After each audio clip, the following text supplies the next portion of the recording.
Hi everybody, welcome to week 8. These next lessons are going to be in preparation for our final project that we're going to do. This week we're still going to be taking it a little easy because I know a lot of you are doing AP testing, and so this week is just going to be planning out our final projects. And so this is phase 1 of phase 3. We're going to be planning out our chord progression sequence this week. And next week, we're going to be filling it in with a 3-voice harmony. During finals week, there's not actually going to be any finals. So if you want to, week 3, you can go into, phase 3 of the final week. You can start adding in passing tones and neighboring tones if you want to, but that's optional. It just depends on how far you want to go with this. So anyway, for this, we're going to be planning out our chord progression sequence. And the first thing we need to do is learn about chords and how they work. So last week we learned about scale degrees, and we're going to learn about the chords that correspond to those scale degrees. So scale degree 1 is indicated like this. So we have scale degree 1, scale degree 2, 3, 4, 5, 6, 7. And we have a triad. What is a triad? Tri means 3. So we have a chord with 3 notes that's based on tertian harmony. So each note of the chord is in thirds. So we have a root third and a fifth, and we kind of skip a note in the scale, and we go to the next note and skip a note and go to the next note. So scale degree 1, the corresponding triad would be Roman numeral 1, and it's major. Scale degree 2, Roman numeral 2 is minor, that's why it's lowercase. 3, also minor, Roman numeral 3. 4 is Roman numeral 4, it's major, uppercase. 5, major. 6, minor. 7 is diminished. Okay, so let's say we're in the key of D major. What would that look like? So scale degree 1 is always going to be the root, or the root of the chord. So scale degree 1 in D major is D, and then we have E, F sharp, G, A, B, C, C sharp. You'll notice I'm using a pencil for this because when I plan everything out, I like to use pencil. I know it's low tech, but I like to be able to make notes and erase and rearrange things that I can't really do in notation software as well. So when I'm writing a piece of music, I always start with pencil and paper, not pen, but pencil and paper. And then once I get my draft, then I put it into the computer. The other reason why I do this is because I want to write what I want to write, and I don't want to just noodle around on a computer or on a piano or something. I want everything to be planned and structured the way I want it, and I don't want to be like improvising. I want this to be a composition, not a jam session. So that's my process for how I do things. Try it out. It actually works pretty well.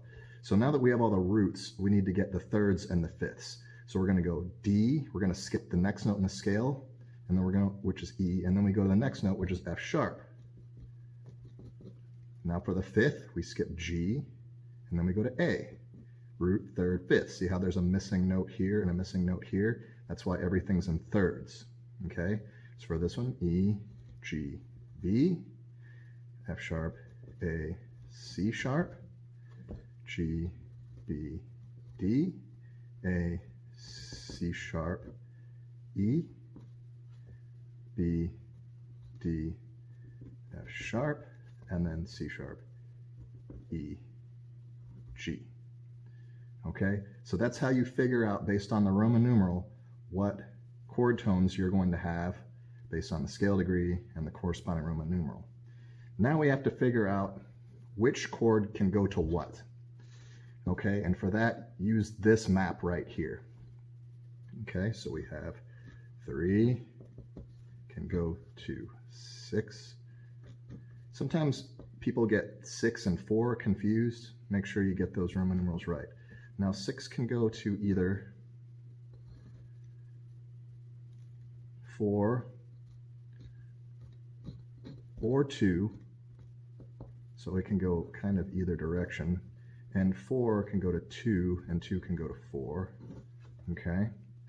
And both of these can go to 7 or 5, right? So either one of these can go here or here, and these can go back and forth too. And then these can go to 1. 1 can go to anything. Okay, now we also have some things that can go backwards in this, like 4 can go to 3. 4 can also go to 1. And 5 can go to 6. We call that a deceptive resolution because 5 likes to go to 1, but if it goes to 6, that's a deceptive resolution because we're expecting to go here, but then we go backwards and then we can go through the thing again. Okay, so make sure to follow this roadmap when choosing your chord progression. Now, we're going to keep the same rhythm that we did the last week, and we're going to keep the same phrasing. I want you to start each phrase with a 1 chord. So you should start out 1, and then you get to choose the next 3 chords in the measure.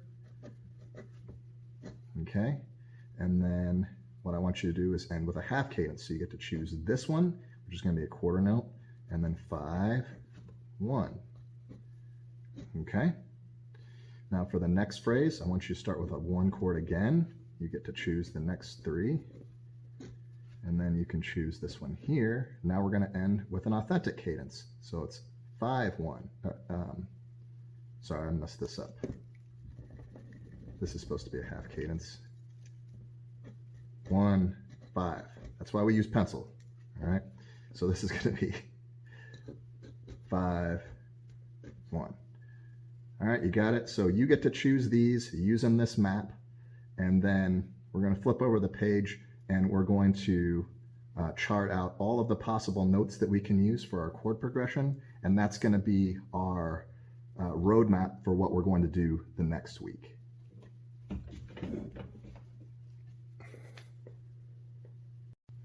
And let's do just treble clef. Let's be in, let's just do G major, why not?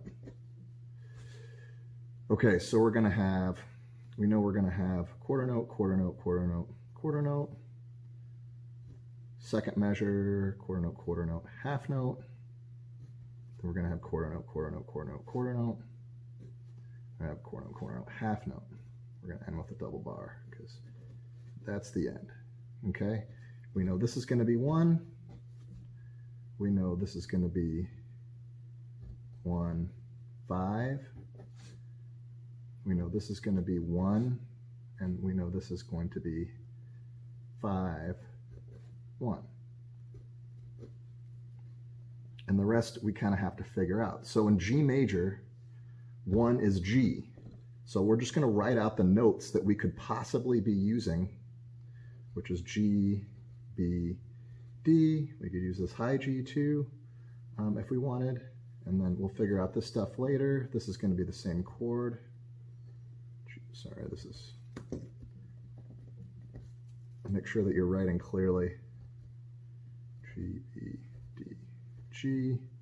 Okay, so what's scale degree 5? It starts with a D. So we're going to do D, F sharp, A, D, F sharp, A are our possible notes here. Here, G, B, D, G. And then here again, D, F sharp, A, D, F sharp, A, and then G, B, D, G. Okay, so let's choose the rest of our chord progression here. Let's see here. We want to do 1. I need 4 more chords for this phrase. So let's do 1, 2, 4, 5, 7, oops. Always better to use pencil instead of pen because we're going to be writing and erasing a lot. Let's see, for this phrase, we could kind of do something similar here. We could, and it's like a lot of composers tend to do similar things to make the antecedent and consequent phrase resemble one another. So let's do a similar progression. 1, 2, 4, 5.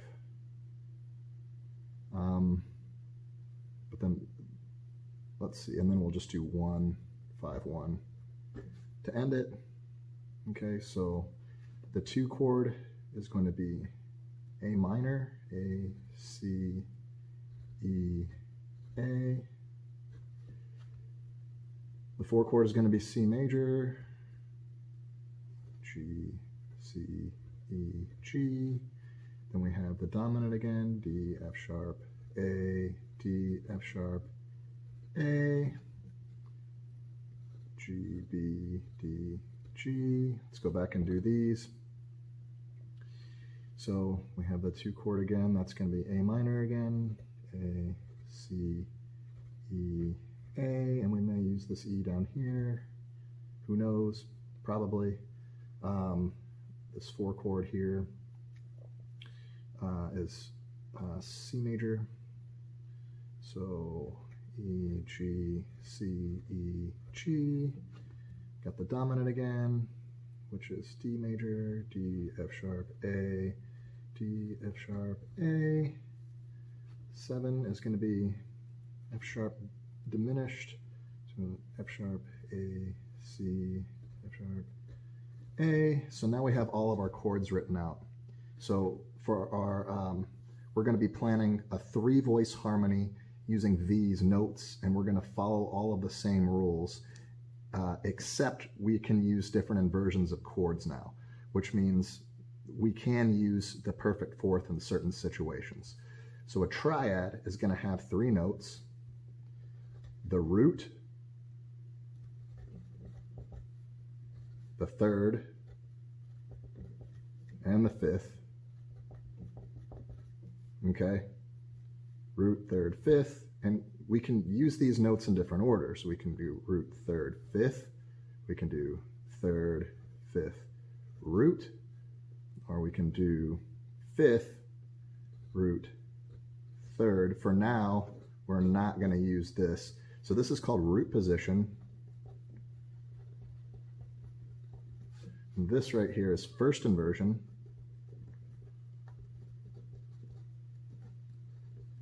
Sorry, my handwriting's terrible, but you know.